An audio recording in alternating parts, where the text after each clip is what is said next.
as of the recording of this video, my first channel, Just Real Life Ryan, is still in limbo. I got the 3 copyright strikes. I'm trying to appeal them, but right now I cannot upload videos on that channel, but that's not going to stop me from doing what I do, because I love creating content. I love creating videos for you guys. I love being on YouTube, and I'm not going to let all the things that have happened, all the success that I've had over this past year go to waste simply because of possibly losing a channel. So I am uploading this first on Real Life Ryan 2. I just tried to make a name as simple as possible that you guys could remember and easily find. So it's just Real Life Ryan 2.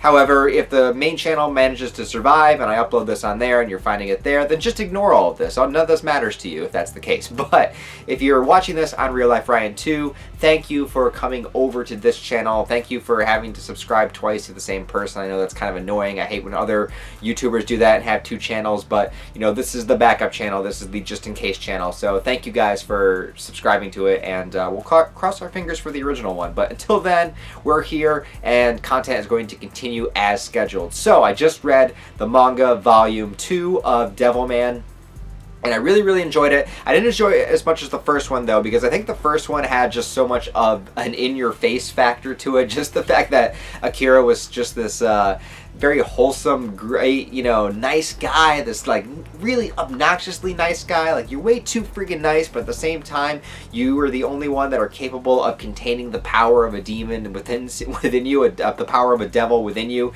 because you have a pure heart. So I really like that concept of the reason why the devil doesn't take over completely is because the person that he possessed was a person of pure heart, or somebody, you know, a very good, genuine good person.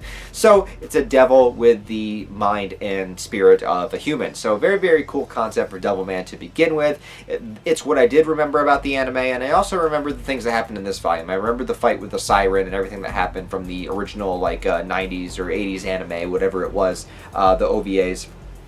So I remember this, and we didn't get too much more deep into the lore except for a couple of things. One is we get introduced to this character of Sirene, who we see like back in the prehistoric ages. Once again, this volume opens up just as the first one did, back in the kind of like Stone Age era where demons were the dominant force in on the planet.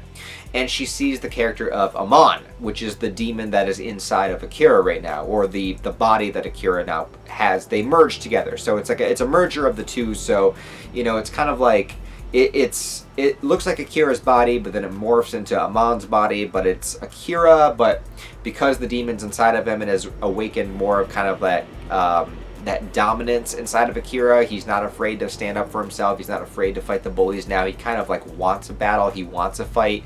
He's able to flirt more with Miki, be a little bit more masculine about it. You know, he's not so dainty as he was before. So it really has, in a way, in a bizarre, twisted way, it has really kind of helped him in his life, is kind of embracing that part of himself. And I don't know if there's like a theme or idea there where it's like, you know, you can't be super gentle all the time. Even if you're a good person, even if you're pure at heart, you still have to have a bit of an edge, maybe even like especially as a man, just to be able to kind of defend, protect, and provide for the things that you view that are important in your life, you know?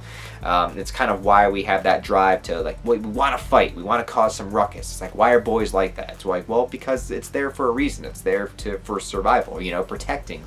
And that gets into a whole other topic, but basically, it seems to be doing well for Akira. He's flirting more with Miki. He's kind of teasing her a bit, but in a fun way, not in a douchey way. You know, don't be a douchebag about it, but you can tease. You know, you can tease, you can play around. He's kind of talking about, you know, her swelling up in the bathtub and talking about her chest and everything. And she's like, she's loving him because she likes him. She likes him. She views him as this, you know, somebody to admire. So she's going with it. They're being playful back and forth. It's overall working a lot better for him. But what was I saying? Yeah, so it starts off with the character of Sirene. And of course, sirens, the name probably comes from, you know, the beach sirens, the women that would lead men to their doom and whatnot by singing beautiful songs. And she is, you know, more of an elegant-looking demon than the other ones that we have seen before. But she has a history with Amon, and seeing that he's now in the body of a human, she wants to go there and, you know, pick a fight with him. I wasn't sure if she was like trying to draw the demon out of his body, if that can even be done. I don't know. But she was definitely there to antagonize and definitely there for a fight, and that's what the majority of this volume revolves around, is just her kind of enticing him into a battle and him feeling that drive for the battle. He senses her when she gets close. He gets like the kind of that heart beating, like I need something's wrong inside of me, like I need to fight, there's something I need to do. So he feels it, he senses it. He goes to Miki's, who she's messing with, to draw him out, and he fights a couple of her minions. One can fuse people into walls, which I don't know if Miki's parents are dead.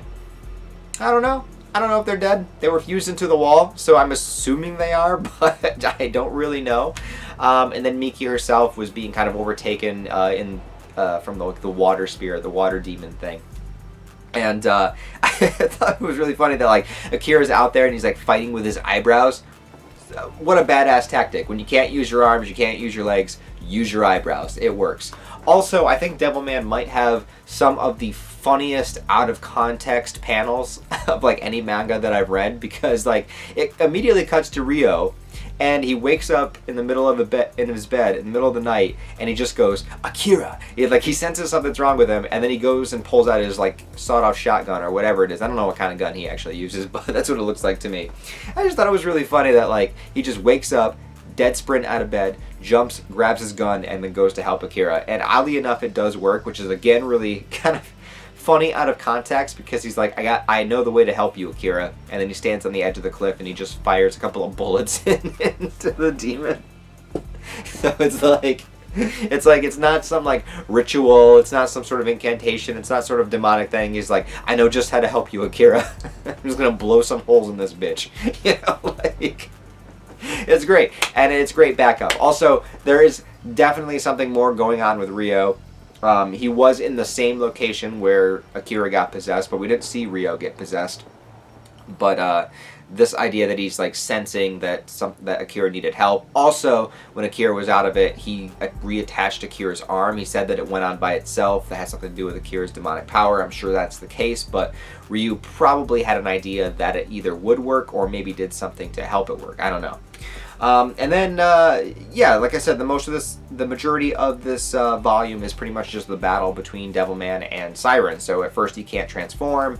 They both wind up losing some limbs, and they have this kind of epic battle in the forest when he gets rid of her talons that were keeping him from transforming, goes into full badass Devilman mode, has like a knockdown, drag-out fight with her, which went on for a while, and it was actually kind of really fun to read because it just felt intense. It just felt like they were just beating the crap out of each other. These are two demons fighting. We're not dealing with humans at this point. These are just two demons in the forest, just like the prehistoric times, just like it would have been. We're not in the city. We're away from humans, and it's just this mano-a-mano thing. And he gets her on the ropes to the point where she's, about to die, and this other demon creature comes forward, one that we saw from the flashback.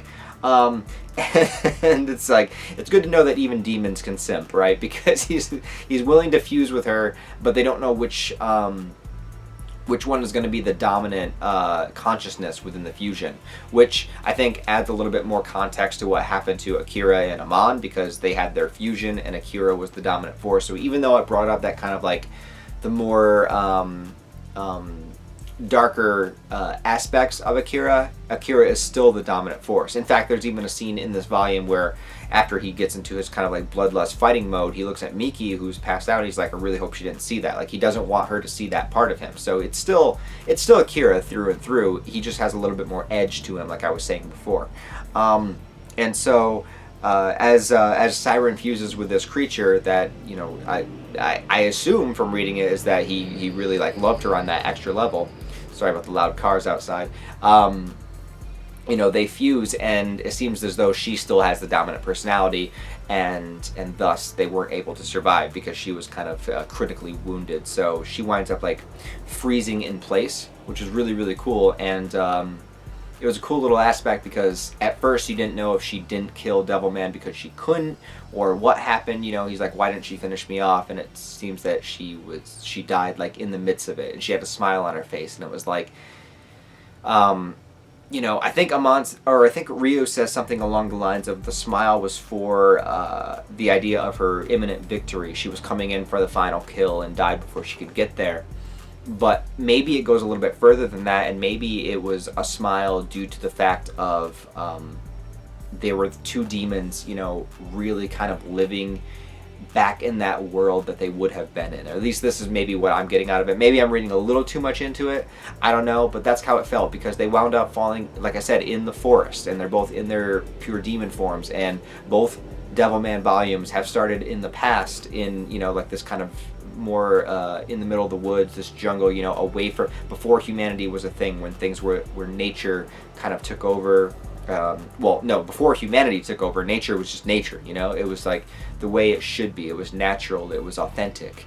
And you know, maybe being back in that world, or just being in that environment and having this face-off once again after all of these years later, maybe it made her feel that sense of joy. Like, this is what it should be. It should be two demons battling it out in the most primal area possible. I don't know. Maybe it's something to do with that. But anyways, that's what I got out of Devilman Volume 2. Awesome volume. Can't wait to keep going. I'm loving this series. This is great. I love this, checking out this classic manga, and I love that it's not too long, because I'm going to finish it rather quickly, rather than taking like 8 months to finish a series on this channel like I usually do. Sorry about that, guys. I read as fast as I can whenever I get free time, I promise. In the midst of like making videos and editing videos and doing everything, I'm like doing my best to get through it. But Devilman, I'm going to get through this pretty quick because it's pretty short. So let me know what you guys think about Devilman Volume 2 down below. Put all your thoughts, comments, concerns, theories, maybe, if you're reading it along with me. I don't know. Other than that, like I said again, thank you very much for subscribing to this new channel in case anything happens to the first one. And if nothing winds up happening to the first one, you'll see this video on there at some point. So please give the video a like. Also, maybe in the kind of transition, if this channel has to become a permanent thing, the second channel, I do have a Patreon, which the link is in the description below. I know that's like not a lot of people's things, and I completely understand that, but if you want to help support the channel on that extra level, or, you know, at least in the meantime before things get figured out between channel 1, channel 2, that would be really, really helpful. Obviously you're not obligated, but the option is there down below, and there's some tiers for you, and you know, I give back a little bit if I can. Anyways, thanks for watching again. I'll talk to you next time.